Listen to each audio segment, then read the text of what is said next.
विश्वास आपको लज्जा नहीं देगा। जिस विश्वास में प्रार्थनाएं हैं वो आपको लज्जा नहीं देगा। जिस विश्वास में वचन शामिल है वो विश्वास हमें लज्जा नहीं देगा। जिस विश्वास में आप उसके मार्गों पर बने हो वो उस मार्ग पर हम फेल नहीं होंगे, उस मार्ग पर हम नहीं गिरेंगे।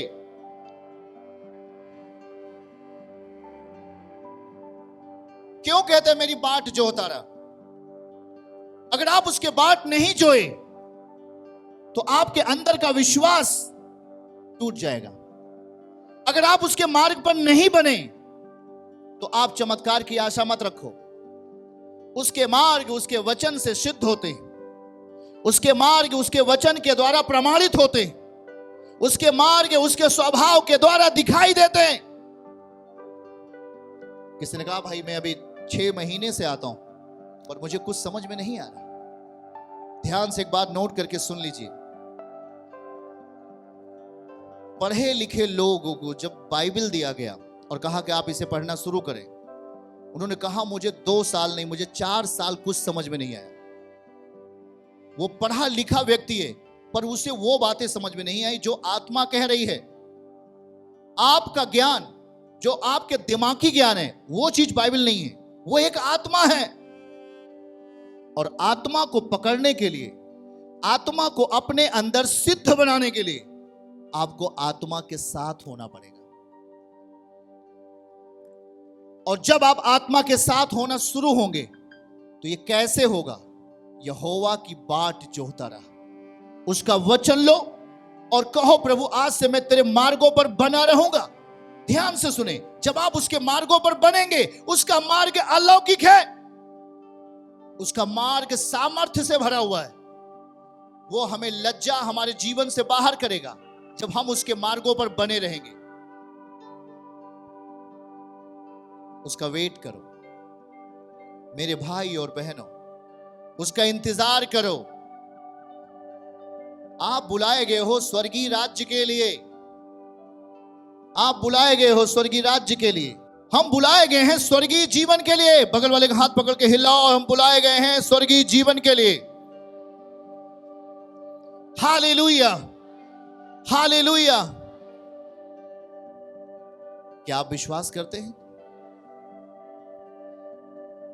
अब जो आप विश्वास कर रहे हैं वो एक आत्मा के ऊपर विश्वास करते हैं, वो आप परमेश्वर के ऊपर विश्वास करते हैं।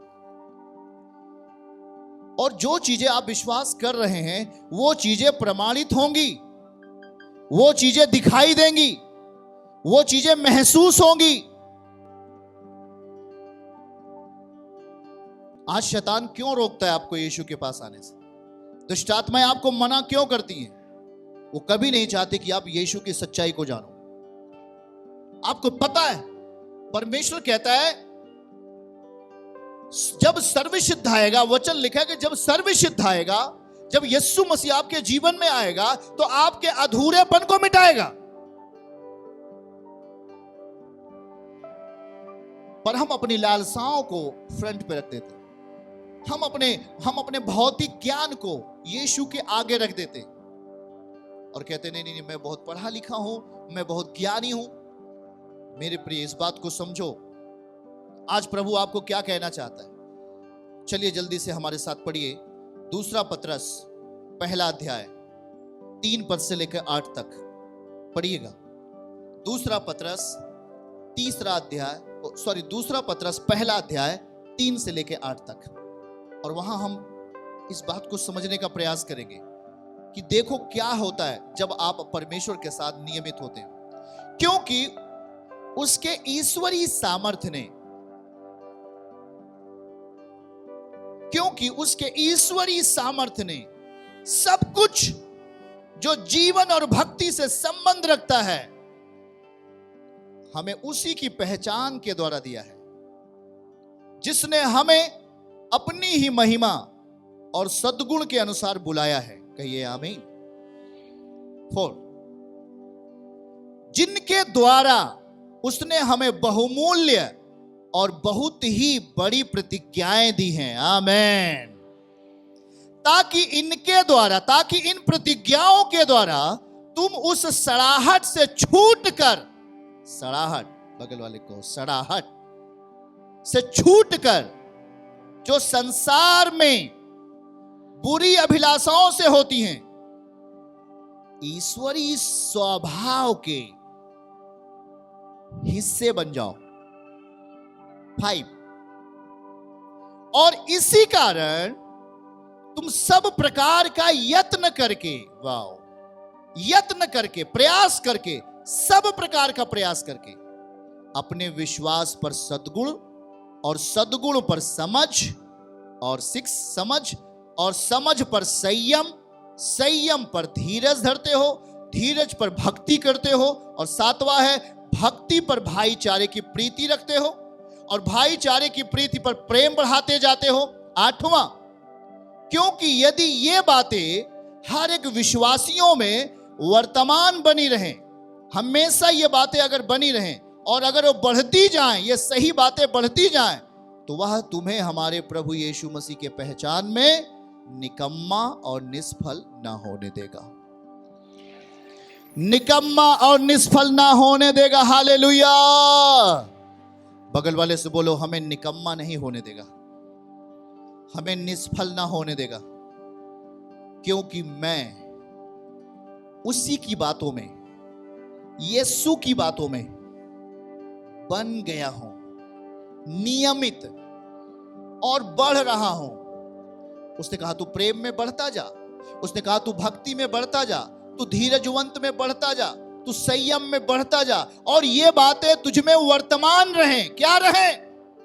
ये वर्तमान का मतलब कि जैसे अभी आप सीख रहे हैं इस समय, ये बातें जो आप सीख रहे हैं, ये बातें कल भूलना नहीं चाहिए। अगर आप परमेश्वर के प्रेम में नहीं है, उसका प्रेम आपके अंदर होना चाहिए हमेशा। वर्तमान वही है आपके अंदर हमेशा, उसका धीरजपन आपके अंदर हमेशा, उसकी बातें आपके अंदर हमेशा, उसकी भक्ति आपके अंदर हमेशा अगर वर्तमान रहेंगी तो दिखाओ भाई। 5वां हम देखेंगे इसमें, इसी में क्या 5वां इंपॉर्टेंट, नोट करो उसको अपने डायरी में। इसी कारण तुम सब प्रकार का यत्न करके, बगल वाले से बोलो यत्न करके, हाथों को पकड़ो और कहो यत्न करके, सब प्रकार का यत्न। हालेलुया। जो विश्वास आपको सौंपा गया वो बहुमूल्य है। जिस तरीके से आप जानते हैं कि डायमंड, हीरा, जो हीरा होता है, क्या हीरा जैसे आप देखते हो दुकान पर, क्या वैसे ही निकलता है खजाने से, मिट्टी से? नहीं। और जब हीरा निकलता है उसमें बहुत सारे गंदगियां रहती हैं, बहुत सारे उस पर जमे होते हैं, मिट्टियां जमी होती हैं, पर उस हीरे को क्या किया जाता है? तरासा जाता है। बगल वाले बोलो तरासा जाता है। तब वो आपके उंगलियों में आते हैं, हाथ में पहनते हो, तब आप अपने जीवन काल में उसका इस्तेमाल करते हो। हाँ या ना? सोना कहाँ मिलता है? मिट्टी के अंदर। डायमंड कहाँ मिलता है? मिट्टी के अंदर। सारी चीजें मिट्टी के अंदर मिलती है, पर वो जैसे अभी आप देख रहे हो वैसे नहीं मिलती है। उसे तरासा जाता है, उसे बनाया जाता है मनुष्यों के लिए। आमीन। ठीक उसी तरीके से आपके जिंदगी में जब परमेश्वर का वचन आपके अंदर जाएगा, वो आपको तरासेगा, वो आपको बनाएगा अपनी महिमा के लिए। आमीन के साथ जोरदार ताली बजा के, वो हमें तरासेगा।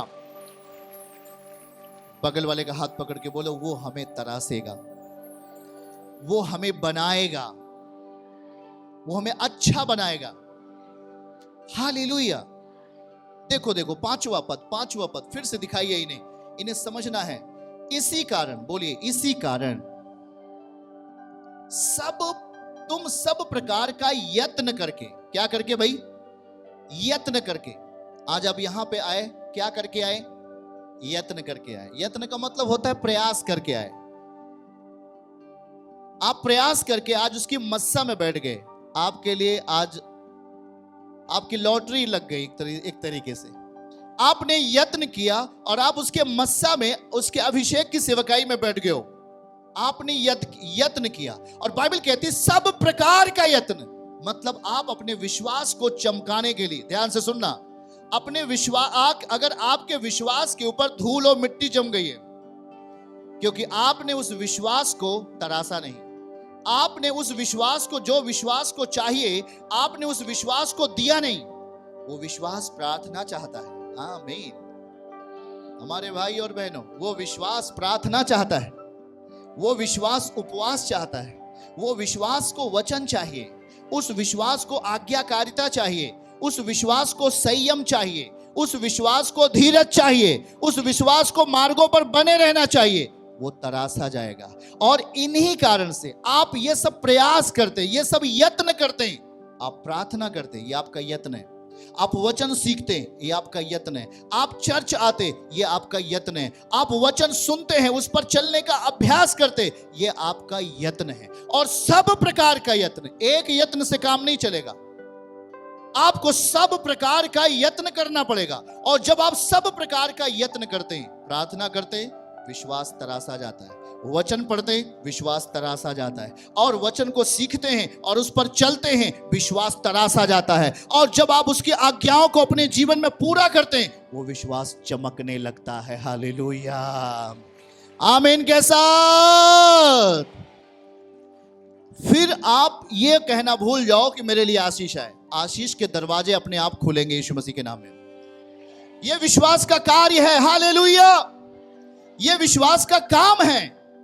विश्वास को तरासो। विश्वास तो आज धूल मिट्टी जम चुका है आपके गलत बातों के कारण, आपके गलत बोलने के कारण, आपके गलत स्वभाव के कारण। उस विश्वास के ऊपर धूल और मिट्टी जम गया है। विश्वास बेचारा बन चुका है। आपने विश्वास को बोल्ड नहीं बनाया। क्या बना दिया उसे? विश्वास बेचारा बन गया। ओ बेचारा। मसीह में बेचारे के लिए कोई जगह नहीं। मसीह में जो आते, उनको प्रभु बोल्ड बनाता है, साहसी बना देता है। क्या बना देता है प्रियो? बेचारे की कैटेगरी में जो आएगा, शैतान उसे मारेगा। जब आप गलत चीजों को अपने जीवन में लेके आते हो, विश्वास के ऊपर धूल और मिट्टी जम जाती है। विश्वास को चाहिए प्रार्थना। एक सिंपल विश्वासी कम से कम 2 या 2.5 घंटे उसे प्रार्थना करना है। विश्वासियों के लिए मैं कह रहा हूं, अगर 2 से 2.5 घंटा भी दुआ करते हैं, तो मैं कह रहा हूं कि आप अपने आशीषों को रखने के बारे में सोचेंगे कि कहां मैं रखूं, कैसे मैं रखूं इसे। 2 से 2.5 घंटे, अगर आप 24 घंटे में 2 से 2.5 घंटे भी अगर आप दुआ करते हैं, तब आपके लिए बेहतर है। उससे करिए और भी अच्छा। क्योंकि देखिए, ध्यान से सुनिए, आज हम कुलूसियो 3 अध्याय 16वीं आयत नोट करिए डायरी में। कुलूसियो 3 अध्याय और 16वीं आयत को नेक्स्ट अपनी डायरी में नोट करें और देखिए क्या लिखा है वहां पर। मसीह के वचन को, हाथों को उठा के बोलिए हमारे साथ, मसीह के वचन को अपने हृदय में, अपने मन में मसीह के वचन को अधिकाई से बसने दो।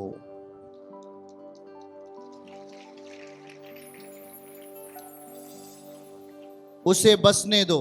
बगल वाले से बोलो, उसका वचन अधिकाई से बसने दो। बसने दो। हालेलुया। जब आप उसका वचन अपने अंदर अधिकाई से बसने देंगे, जब वो आपके अंदर बस जाएगा, तो आपके अंदर चलेगा और काम करेगा। और जब यीशु आपके अंदर अगर बसा ही नहीं है, उसे आपने संपूर्णतः नहीं बसाया, वो आता है और फिर वो चला जाता है। उसका बल आप में दिखाई नहीं देता। आप अपनी मनोरथों के लिए चिल्लाते रहते हो, आप अपनी चंगाई के लिए चिल्लाते रहते हो, पर आपने कभी ध्यान दिया कि आपके अंदर का विश्वास भी उसे कुछ चाहिए। आपका विश्वास के ऊपर धूल और मिट्टी जम गया और कहता है कि परमेश्वर का वचन अपने मनों में अधिकाई से बसने दो। आप जो भी मन में आया उसे कर बैठे, जो भी दिमाग में आया आपने उसे कर दिया। आपने कभी यह नहीं सोचा क्या परमेश्वर ने ऐसा वचन में लिखा है, कभी आपने ये नहीं कहा क्या मेरा प्रभु इजाजत देता है ये काम करने के लिए? किसी को भी गाली बकना है, मुख से गाली बक देंगे। आप अपने ओंठों का फल खो देते हैं। आप अपने जीभ का जो फल है, जो परमेश्वर फल देता है, उसे आप खो बैठते हैं। आप अपने जीवन को पवित्रताई में लेके नहीं चल पाते। आप अपने जीवन के वरदान और दान के भागों को खो बैठते हैं।